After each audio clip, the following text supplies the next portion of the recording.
The Miami Hurricanes have just wrapped up their first weekend of official visits here in June. Hurricanes have set the bar really high, but what happens next?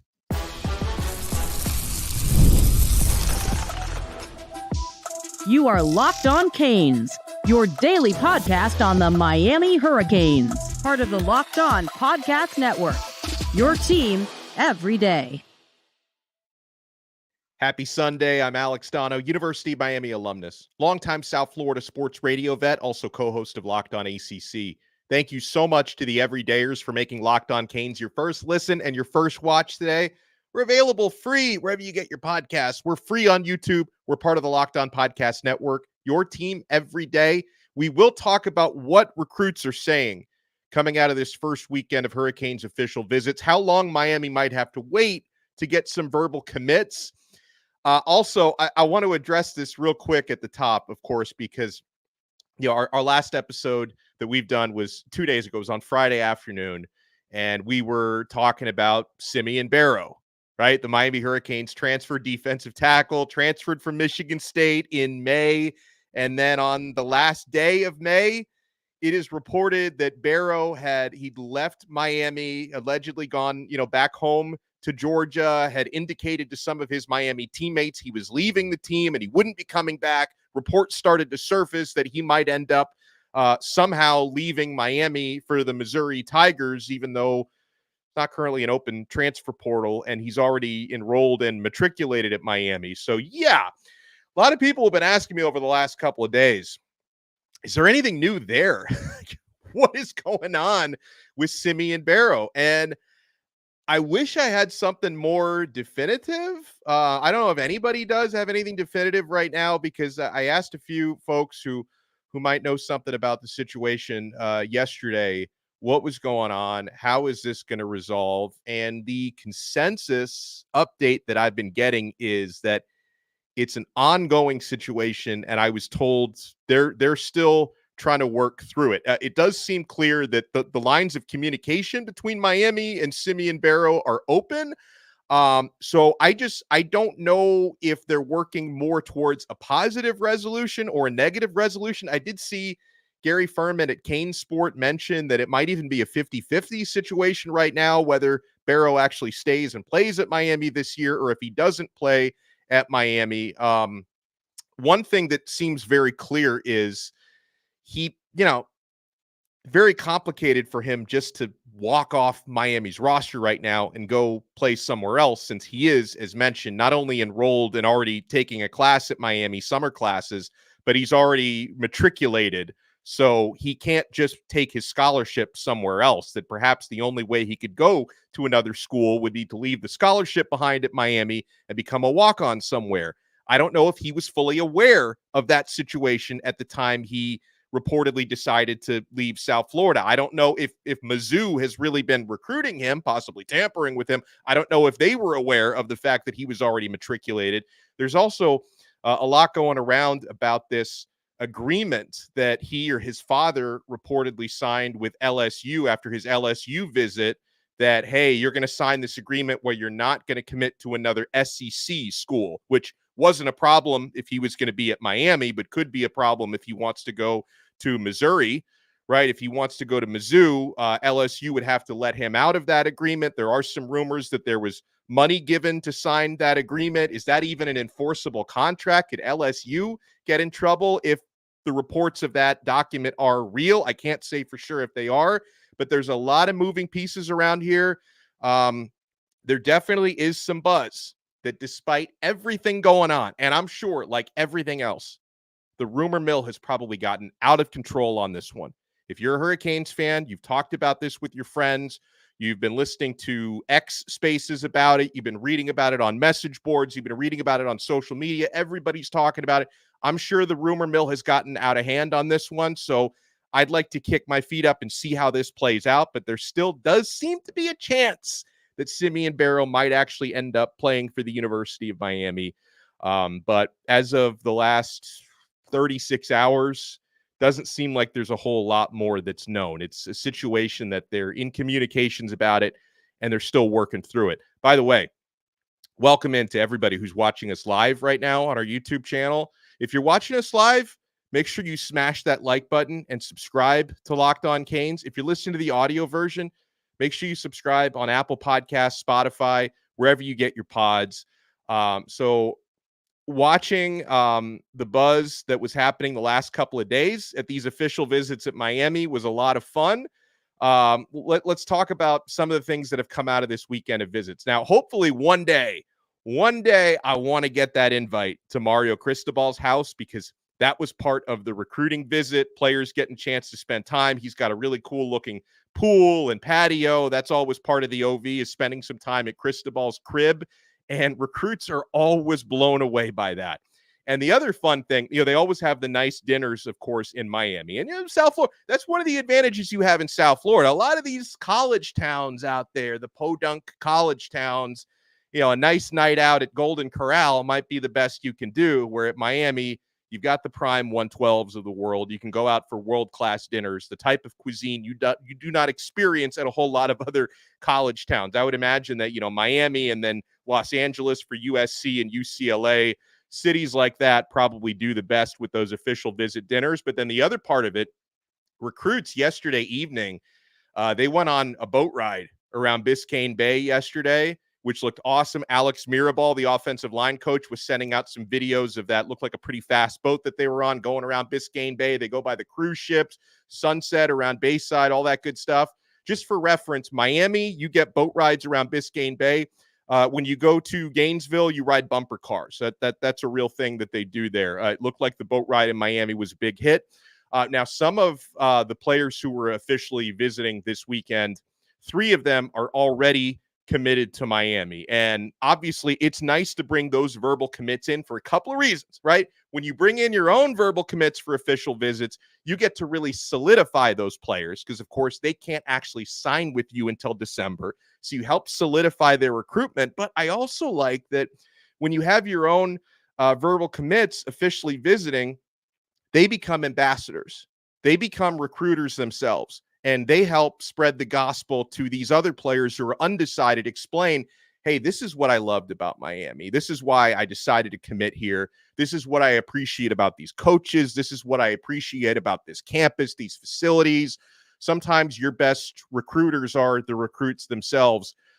Tight end Brock Schott told Cane Sport that he's confident that some of the other visitors from this weekend are going to wind up being Canes. So he feels pretty good about what these other players are saying about Miami. So it was Schott along with fellow tight end Luka Gilbert and interior offensive lineman TK Mew. Those are the 3 that are currently committed, and they had their OVs this weekend. Luka Gilbert, meanwhile, he announced that he's shutting down his recruitment. He's not taking any more visits. Miami official visit is a one and done for him. He's fully locked in. And I believe the same thing is true for Schott. Brock Schott does not have any other official visits scheduled. He is all Miami, even though Auburn and Ohio State are interested. Ohio State was also interested in Gilbert, but Schott and Gilbert are both shutting down their recruitment. Something else on players who are recruits of other schools who visited Miami, because there was a notable player out of Louisiana who visited Miami this weekend, and that is cornerback Jaboree Antoine out of New Iberia, Louisiana. He's an LSU verbal commit. He did visit Miami.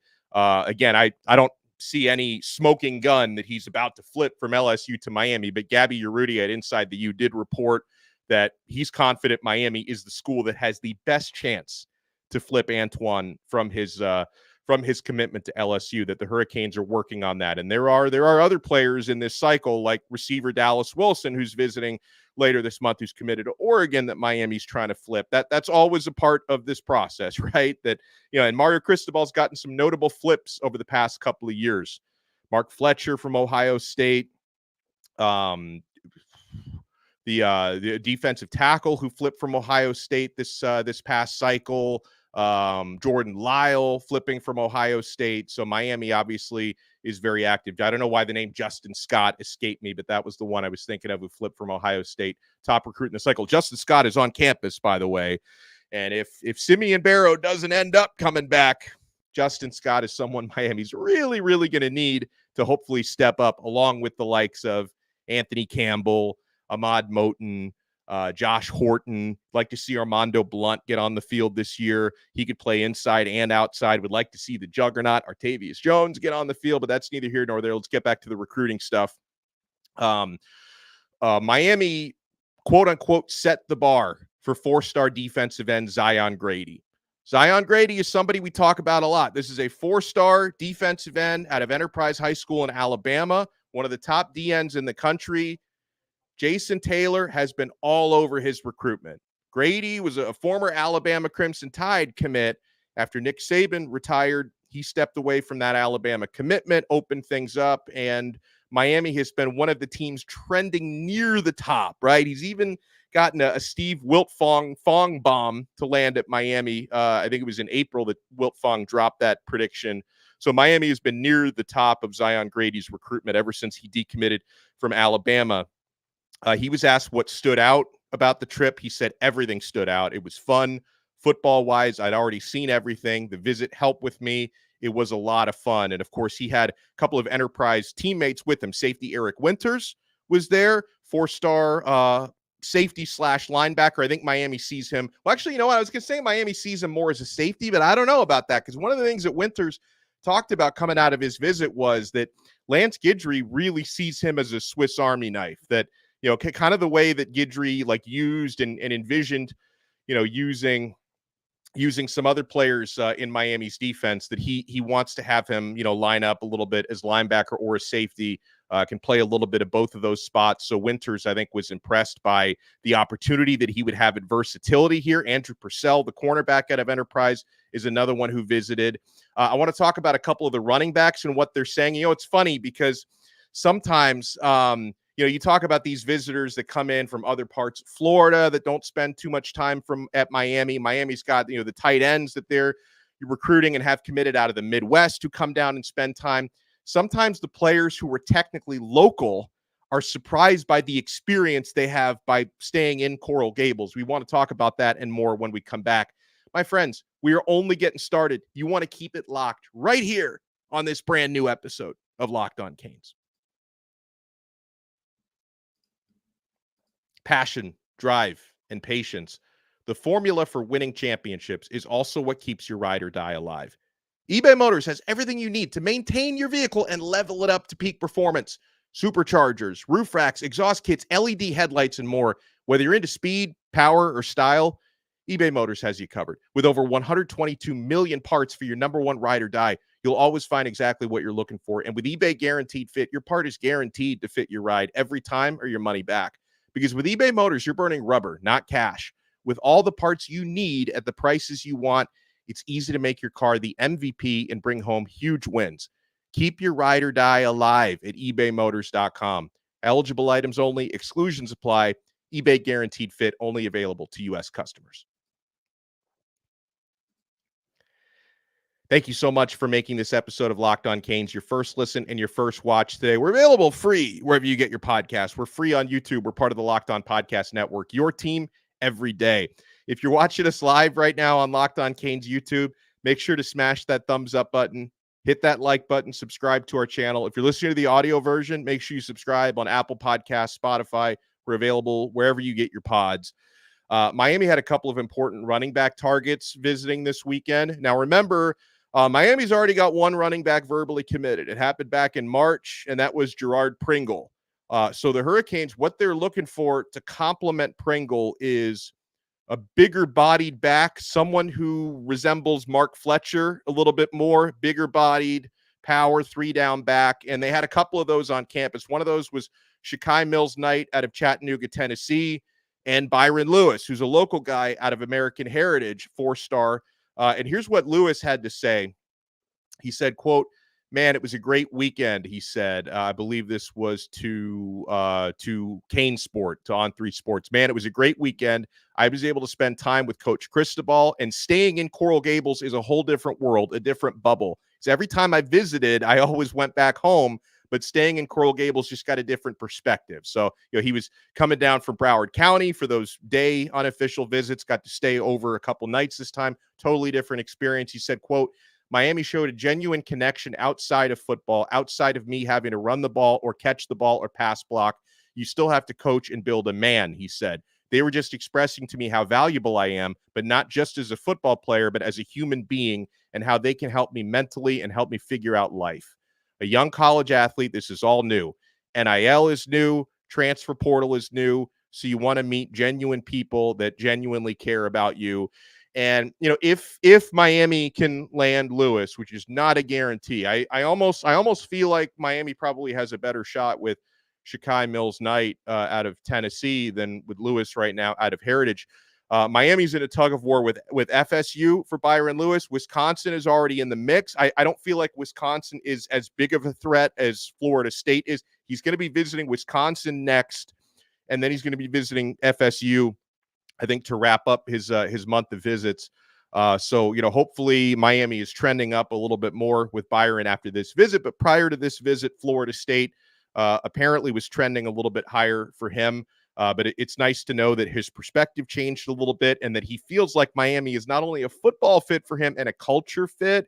You know, talked about he did growing up playing wide receiver. He's got really good hands, and Miami is aware of that if Lewis ends up at Miami, they will definitely give him opportunities to catch passes out of the backfield. So the other top running back who visited, Shekai Mills-Knight, said this, Coach Merritt, that's Miami's new running backs coach, Matt Merritt, has a unique soul and is a great person. He's an even better teacher and a great mentor.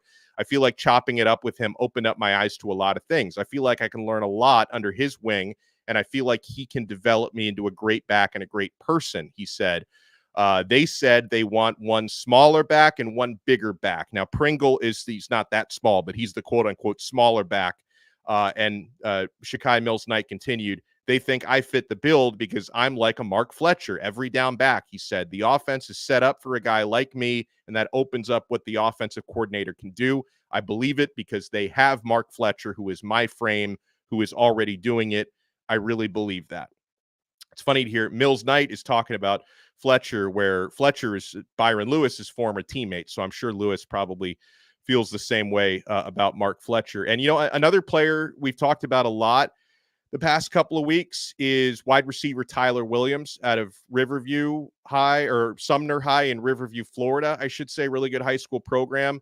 And Williams, I know he's a 3-star recruit. So if Miami ends up landing him, you know, you're going to hear from like the Seminole and Gator fans like, there goes 3-star Mario again, even though Mario out recruited their coaches the last couple of years. But he's taking 3 stars. But no, Tyler Williams is someone who, you know, Brian Smith explained it to us, recently had a growth spurt, which has probably put him into 4-star territory now. It's just the recruiting services are catching up to that. Miami's evals rate him really, really strongly compared to his 3-star status. And this is what Williams told Steve Wiltfong from On3 Sports. He said, the weekend was amazing. They treated me and my family with so much love, and we had so much fun and learned so much about the university that could be my future home, he said. So hopefully Miami is able to get that one done.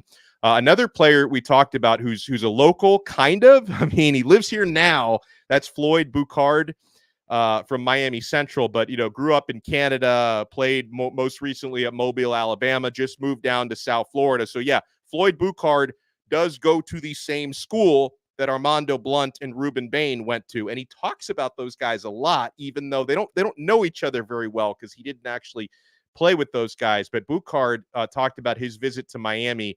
This is from 24/7 Sports. He said, it definitely boosted that recruitment through the roof, because at first I was kind of, do I really like Miami? But I really see myself playing here for real now, he said. Playing with legends, Ruben Bain and Armando Blunt, I really see myself being teammates with them. The way they were treating my family down here, it was, they're really about family down here. It's not all about football. You want to go to a place where they love you. I really like Miami. I love Miami, Boucard says. So that was interesting because Floyd Boucard, like he admitted before the visit here, a little skeptical, like didn't know for sure if Miami was the spot for him. He's got a better idea about that now. Now, if you follow Boucard's visit, this is certainly not going to be a home run for Miami necessarily. Well, it would be if you get him, but he still does have visits coming up with Oklahoma, Texas, and I believe USC. So he's got a star-studded, very national recruitment, Boucard. And again, he's not really that tied to South Florida. He lives here and plays here now, but his recruitment is is completely national. But it sounds like Miami really made a move for him this weekend. Another one who had complimentary things to say about Miami is Ruston, Louisiana cornerback Aidan Anding. Now, Aidan Anding, you'll notice like there's a couple of recruiting services that don't even have a rating for him yet, and it's because he converted to football late, like a basketball player who converted. But the schools who have really evaluated him, like Miami has, Louisiana kid. Miami's coaches are all about that Bayou. Like you got Lance Guidry, defensive coordinator, Louisiana guy. Louisiana guys on the staff. Offensive coordinator Shan Dawson, a Louisiana guy. So they've really evaluated Aidan Anding closely, and Miami values him. He says, quote, "Miami has always been my top school, one of my top 3 schools," he said. "They have set a high standard for what I'm looking for. They have everything I need." He's also going to be visiting Texas, TCU, and Arkansas. It's believed Arkansas is probably the primary threat for Miami.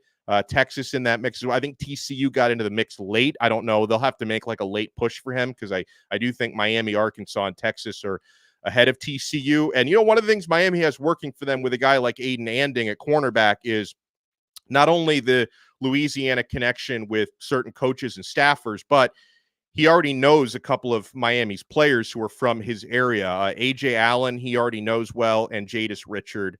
And the guy who hosted him for his visit was Ray Joseph. So he definitely learned a lot about Miami during that time.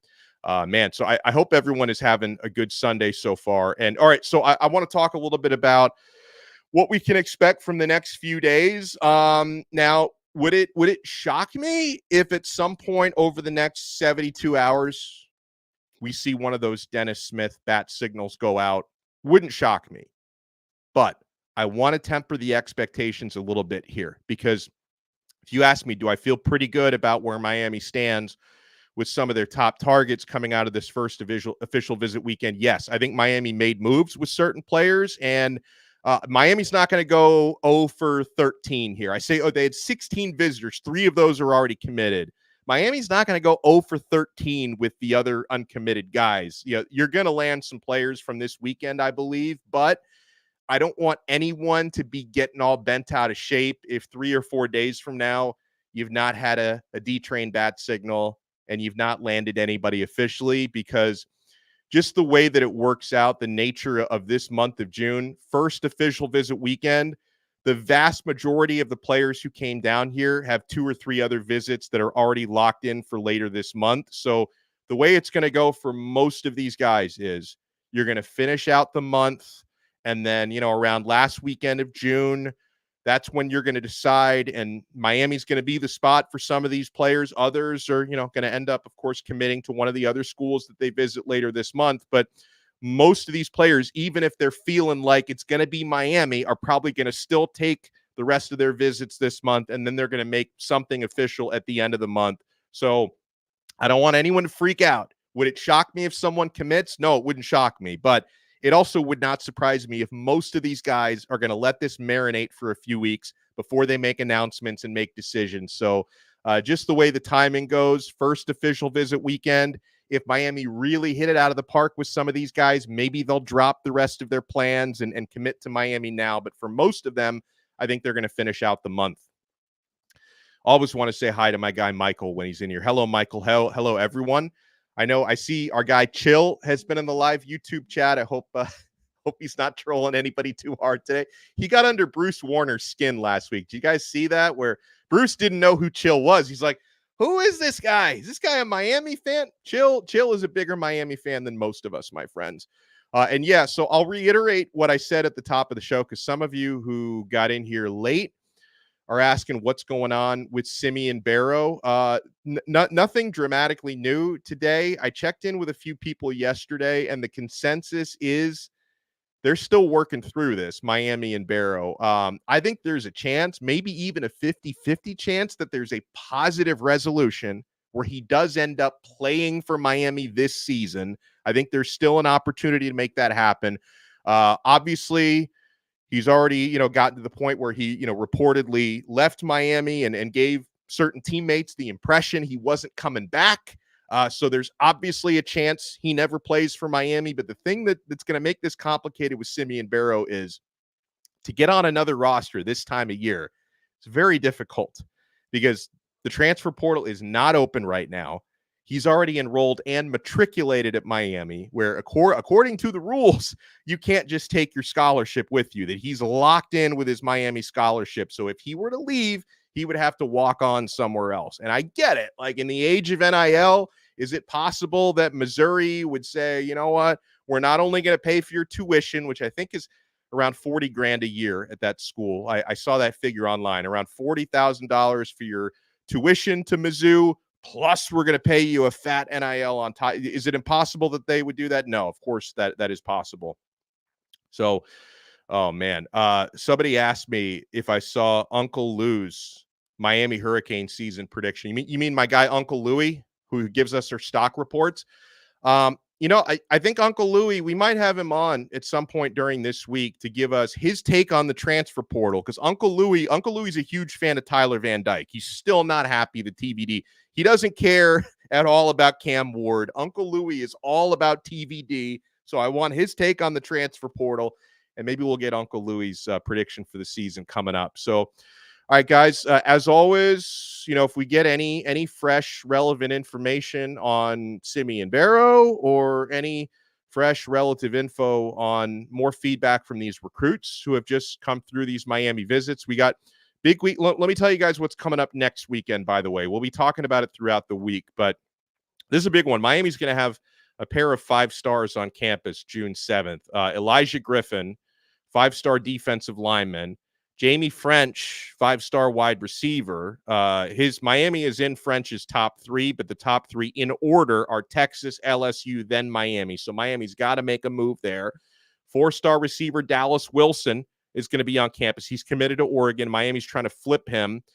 Gavin Nix, 4-star linebacker, is going to be on campus. Joshua Moore, 3-star receiver. I think he's 4-star on most of the publications, 3-star on 24/7 Sports. Jalen Williams, 4-star defensive lineman. Those are some of the highlights on this visit. Jaden Perlott, 4-star linebacker who's committed to Georgia. Miami trying to flip him. Adonis Curry is a 4-star corner committed to A&M. He's visiting this weekend. Antoine Fagans, 4-star cornerback out of Alabama. He's visiting. So it's another huge weekend coming up this weekend. We'll talk more about it throughout the week. I know our guy Larry Bluestein is going to be joining us tomorrow. Our boy Blue is going to join us tomorrow. I'm also, this coming weekend, maybe I'll run into some of these recruits because I'm going to be at Legends Camp. I'm going to be at Legends Camp on Sunday watching that. What's always a fun event at Miami. All the former players show up to Legends Camp. You get to watch a lot of like 2026 and 2027 players working out. So hopefully it's going to be a fun one. All right, folks, before we get out of here, make sure you smash that like button and subscribe to Locked On Canes. We will talk to you guys again tomorrow. Our boy Blue, Larry Bluestein, will join us then on another episode of Locked On Canes, part of the awesome Locked On Podcast Network. Your team every day.